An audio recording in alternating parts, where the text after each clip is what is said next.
I realised when I put enterprise in the title, a few of you could have thought I was talking about Star Trek. So if anyone's here to learn about Star Trek, you're probably in the wrong room. So you can leave now. Look, there's a few things I want to cover today, and sitting up the back listening for the last couple of hours about what's going on, there's a lot going around in my head, and I'm thinking, how are we going to get the best out of this? And one thing I want to really make clear up front is what's in it for you here. I think that's really important. I think it's important for any speaker who gets on stage. It's got to be all about the audience. So you have to bear with me because I've kind of made that up in the last 10 minutes. I was just going to talk about myself and my business and what we do, but no one's really interested in that. So I think what's in it for you, so a few speakers have covered some really amazing topics, and I've learned a few things here today. Earlier on, Stephen Ellis spoke about the opportunity with corporates and the opportunity with organisations, and that's what I mean by enterprise. It's not the Star Trek enterprise. I mean corporates and organisations, and that's where we do most of our work. And I actually really believe, after hearing a lot of you speak here today, that is a really exciting space. I'm hopefully today for you going to cover some areas where I think we can actually cooperate, to steal some of Simon's and some of the hive thinking, and try and actually stop the zombie apocalypse. And I'll talk about what I mean by that. But who's learnt something today? Anyone feel like they've learnt something? Yeah? I could do a gaming kind of thing and ask who's the best speaker and who got the best score, but it's a bit controversial. I won't do that. The thing for me as well, what I got out of today, Simon spoke about the acceleration, the great acceleration in the last 12 years. Has anyone seen those graphs before? Pretty frightening, right? Does anyone know why that might be? Has anyone got a view on why that might be? Yeah, in the last 12 years, has population growth been that much? I guess those graphs kind of said that. No one else has a view? I think that's a really interesting question. I find that pretty amazing that it's accelerated so fast in the last 12 years, across so many areas, so many economic indicators, GDP, etc., etc. And so hopefully we'll touch on that a little bit. I want to keep it simple. I love threes, so I'm going to give some definitions, what I mean by the zombie apocalypse, what I mean by keeping the enterprise alive. Obviously, I'm going to give some context to that, and then always let's talk some solutions. So, as I said, the business I work with, Alive, we effectively build mobile applications for the enterprise. We're an Apple partner, we're a Microsoft partner, we're in the process of going through SAP partnership. So it probably all sounds very boring, right, in the enterprise and being inside the enterprise. A lot of the stuff you guys are doing. Who here's got a job? Come on, a real job. Who's got a real job? No one's got a real job. Who here loves their job? It's excellent, okay. It's good to see. Who doesn't? Come on. Excellent.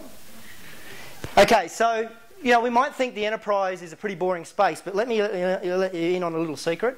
I'm going to talk mostly about gamification here. I'm not going to talk too much about gaming. I love gaming. I know a lot about it. I've got Angry Birds. But when I talk about gamification, the really cool thing about working with the enterprise right now is you can mention game mechanics, and you can mention badges, and you can mention leaderboards, and they'll just keep writing checks. It's fantastic. Right now, no one has a clue what it means. They love the word, and they know they love the concept, and then it's up to people like us and everyone in this room to get inside there and help them with the idea. So it might seem like a pretty boring space, but for us it's actually pretty exciting. I think we're getting to do some pretty exciting stuff.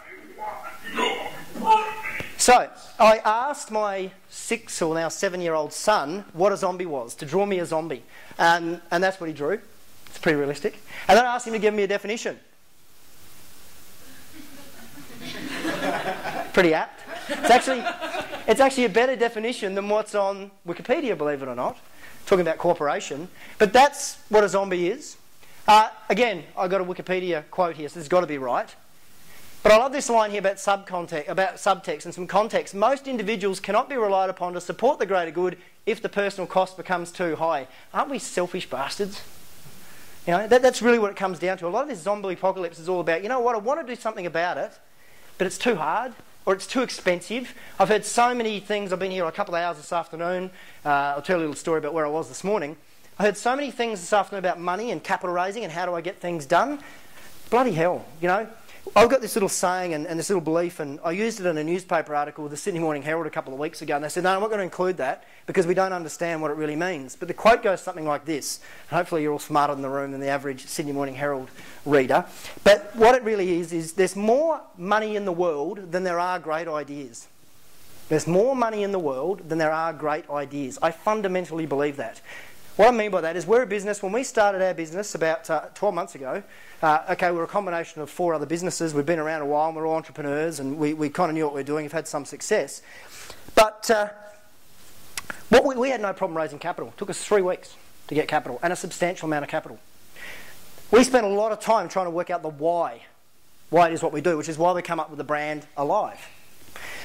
And we had no problem getting people's attention. We had no trouble raising capital. So I believe there's plenty of money in the world. There's plenty of resources to get things done. But it is about having really, really compelling ideas. And so many people get scared off about this personal cost. We'll talk a bit about that as well. And this is probably the final point that Philip talks about when zombies attack. And this is really all about how we're going to solve this problem. How do we defeat, the zombie apocalypse? And I love that last line. The only way to really, or effective way to contain the rise of the undead is to hit hard and to hit often. Okay, and so if there's any gamers in the room, I guess that's a joke. Who are killers? Who are explorers? Who are the killers? You love that stuff, right? Hitting hard and hitting often. There you go. You love that. You've written it down. You can have that quote. So, this is really how strongly I feel about this, and how strongly we feel about this. That might seem like tongue in cheek, but this morning I went out there with I was out with Coles, and we work with Coles, Disney, we work with the NRL. Merck Sharp Dome, work across a number of industries. We're out there at the moment. I can say it for this room only. No one, Chatham House rules, right? Yep. Okay. What stays in the house of design goes on, whatever the quote is. We at the moment are working through them building out an app that's going to cost $1 million. It's a $1 million application. It's the biggest application, consumer application being built in the country at the moment. We've taken 18 months to go through all the user experience and customer experience design with them, and even when I'm sitting out there and I'm talking to the people that are effectively owning the project this morning, I asked that question about how many people actually want to be here and love the work and actually get a kick out of using this application, because we've built a proof of concept. It's on my iPad here. Don't touch it. And you show them this, and it's amazing how a lot of people just glaze over. And a lot of it has to do with the fact that they just really don't want to be there. It was quite amazing walking through that place to see the number of people who, you can just pick those that are engaged and those that aren't engaged. And it kind of reminded me what I was going to be speaking about this afternoon. I mentioned to a few people, I'm going on this afternoon, I've been lucky enough to speak, and it's late in the afternoon, I'm following a lawyer, and they felt really sorry for me. And they said, oh gee, late in the afternoon, you're going to have trouble. But every one of them wanted to be here. But none of them were actually here. So, it's a bit disappointing as well. There's so many people interested in this space. There's lots of great things happening, but again, there's general malaise. I'm not wanting to do things and get things done. So hitting hard and hitting often seems to be the only way, I think, to actually get people to care and to give a shit. All right? So together, I talked about togetherness. Simon talked about cooperation. He's not here to hear me talk about him, which is a pity. So let's talk about that. This is a graph. Telstra put together a productivity index. They asked 1,500 C-levels March this year, what are the 12 or 10 most important things facing you in the next 12 months? These are the top 4. Now, you can look at them in isolation and go, yeah, it's all about improving customer experience, all about engaged workforce, productivity and revenue. Let me tell you, I actually think they're all the same thing. Does anyone else think they're the same thing? Oh, someone agree with me. Okay. They're all kind of related, right? So I did some work with Bain Consulting with Westpac, or St George, then Westpac, about 5-6 years ago before I went and did my own thing. And we presented this case to Gail and her group executive, and Gail Kelly was the CEO at the time. We actually said to her that, the secret? Gartner says it's all about engaged people. We believe if you have happy staff, you'll have happy customers. And she bought it. And I think she still runs with that at Westpac. I still think you've got a sense for that. Is it the happiest place on the planet? No. Does anyone here work for Westpac? Yeah. I saw you shaking your head. You used to be, okay. So you're happier now. Right. Congratulations. But, this whole notion of happy staff equals happy customers, I think it's right. And so if we look at this, happy staff, gee, if I've got an engaged workforce and they're productive and they're happy, then I reckon that's going to improve customer experience, right? And if I improve customer experience, I'm not going to go on verbatim about what's happening with the whole net promoter score and customer experience, but there is a direct correlation between customer experience and the bottom line. The numbers have been made. Go and do the research. There's heaps of good stuff on Wikipedia. So that's that. So a few little interesting numbers that really scare me around productivity. You can all read, I'm sure. $32 billion lost productivity cost us. So if we take the definition of zombie and we take it a bit further than what I'm really talking about, if there's someone sitting at their desk and they're not really enjoying what they're doing and they're staring out the window or haven't even turned the computer on for the day, then at the end of the day, those people don't really want to be there and aren't contributing. That's what it costs the country. $32 billion. Some interesting figures around what that really cuts to the bottom line. Best Buy in the United States, if you've got a 5-point scale, so if you increase satisfaction by one mark, as in 20% on a 5-point scale, it tracks to $1 million to the bottom line in sales. So for those who don't care about productivity but think sales is the most important thing in business, probably right. $1 million increase, 1% percentage point, it's incredible. And this point here, you know, JC Penney, 10% more sales per square foot on average, above an average retail space, just by having engaged people. So it has a massive difference. It makes a massive difference. If you've got more people that engage and love your work and your business than you do zombies, you're in a better place. I really believe that. So it's not just here, it's a global problem. You know, I think this really is a problem that we all should sort of focus on and look at working together on. 31% of, you know, global respondents engaged, 37% in Australia. Wow. You know, we're one of the highest. Wow. That means there's 63% who probably don't want to be there. 37%. Look at China. You believe that? You believe living in a country and going to work every day where 1 in 10 people only 4 years ago really wanted to be there? It's just, those numbers are shocking. And that's a big win. It's almost doubled. It's now up to 17%. It's crazy, right? So the apocalypse. You know, if you look at where this is all leading and why I think it's dangerous, and this is a very, very serious point I'm going to make here. If you look at all those numbers, down the bottom there, 18% IT. Who here works in IT, in the profession IT? A few? Yeah, a few. I guess loosely we do, you know, our industry, mobile applications. But young IT people are the most disgruntled in the workforce. Now I ask you, for those who work in IT, what happens when you piss IT people off? You think it's bad pissing off doctors and lawyers and important people? Try pissing off IT professionals. Give you some examples. This guy here knew he was going to get the sack, hated his job, they treated him badly. For 3 years, this bloke, basically, he was one of their lead programmers, set a time bomb in the code that 3 years or 2 years after he left, basically brought down every system of their customers across the United States. Sued the company went under. $10 million time bomb. Terry Childs worked for San Francisco Council, or whatever they call it in the United States. I guess it's a council. He got pissed off as well. He hacked the mainframe and actually refused to change or fix anything unless he met his rights. Shut down traffic lights, shut down emergency access to emergency systems right across the city. I love this guy. This would have been a lot of fun. This guy worked for Texas Automotive Centre, where they basically say, when you buy your car off us, if you don't pay back your car loan, we can turn your car off. Ha ha. Until some dude inside there gets hold of the passwords and then shuts down 100 cars in anger. And this bloke here, I love this. Has anyone ever done that? I remember years ago staying up at night and being asked to make bloody PowerPoint presentations for senior guys. And, you know, you'd be sitting there looking around, there'd be 3 of you, and there'd be none of the senior guys there. And we always used to joke, wouldn't it be great to replace if with F-U-C-K? And we never actually did it. But, you know, the whole notion of turning a PowerPoint presentation into porn, if you piss IT guys off, they do damage. So that's the kind of thing we're talking about. If people are disengaged, people aren't enjoying their work, this is what it leads to. It's pretty serious stuff. So who's contributing to it? Does anyone know what that is? Excellent, good answer. That's an Amazon warehouse about 2 years ago. That's the same one about a year ago.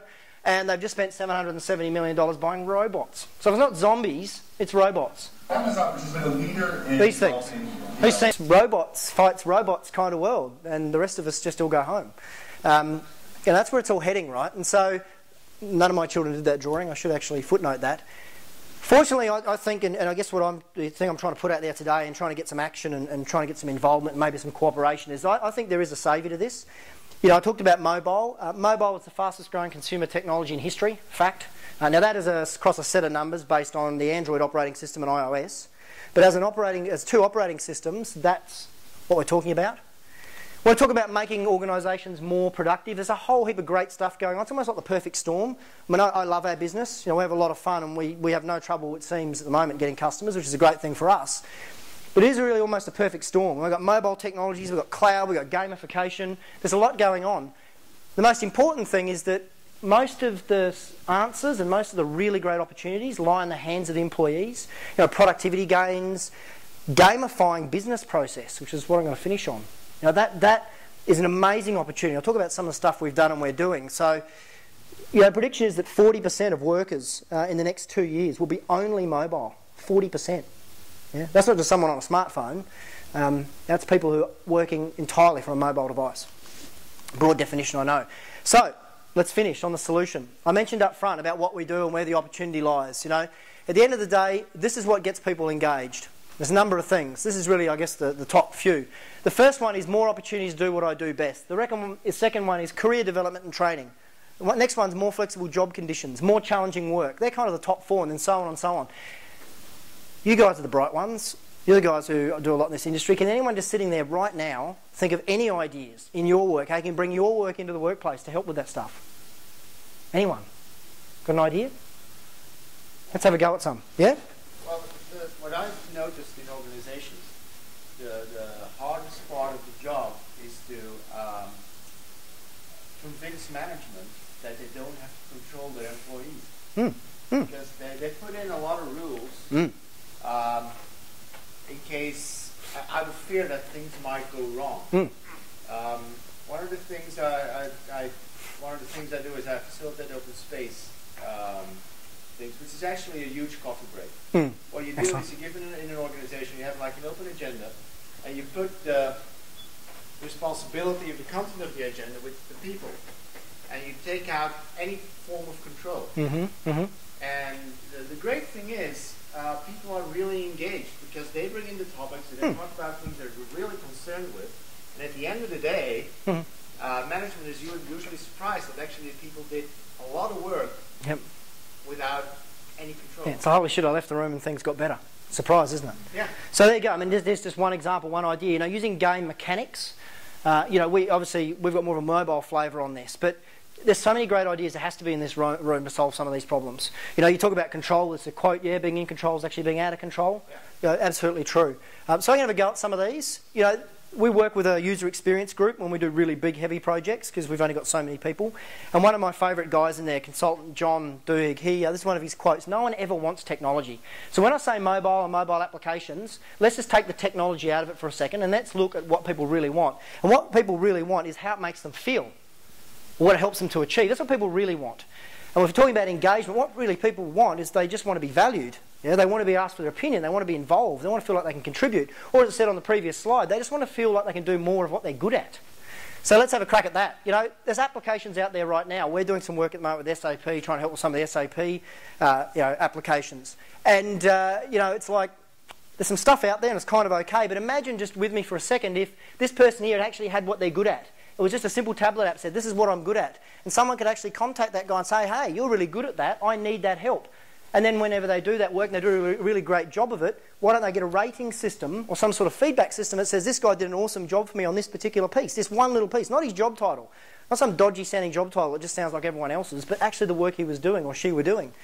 So that's an idea. And that way, you know, I can then see and have rate these people, I can then give some feedback on that, etc., etc. Pretty simple stuff. Again, I'm just making these up as I go.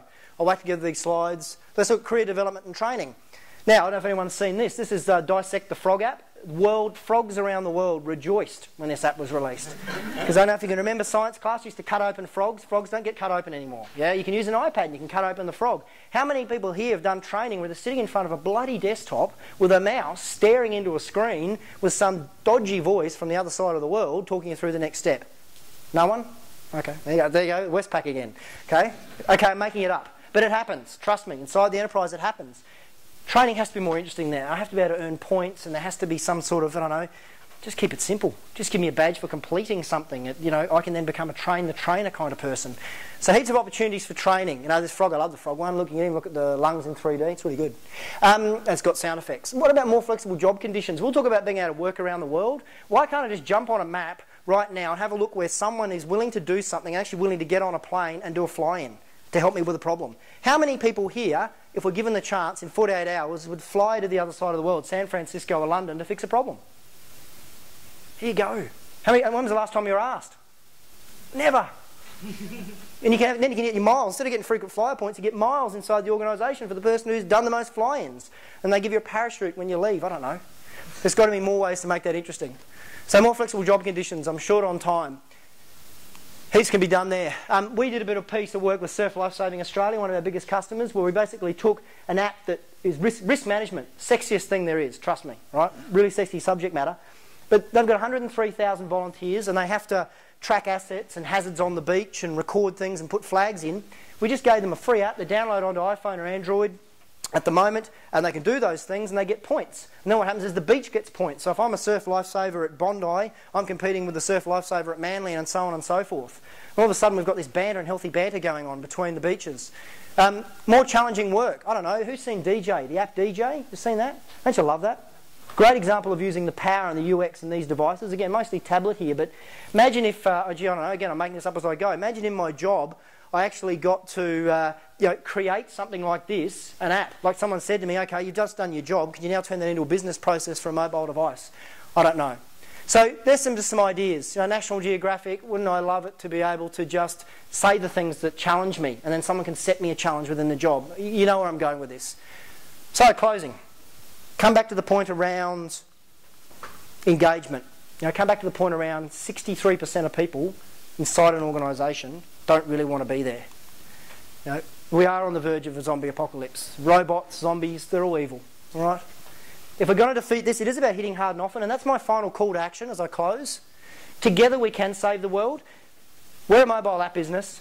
We're inside the enterprise. We are talking to hundreds of them. Let us do the business. Let us find the business. If you people are having trouble trying to monetize what it is you do and your passion, I'll give any of you time of day to come with me when we pitch a customer next and sell into them some ideas around how they can gamify their current business process, which is boring the shit out of people and is ultimately killing people and putting a lot of people to an early grave. I'm happy to have that conversation with anyone. That's the opportunity. That's how we can save the world. Some great ideas in here. Enterprise can pay for things. They do need help. No one in this room wants to be disengaged. No one in this room wants to do anything that doesn't have meaning. So there's plenty of organisations like us. We're just one. Give us a hand. That's it from me. Thank you. Thank you.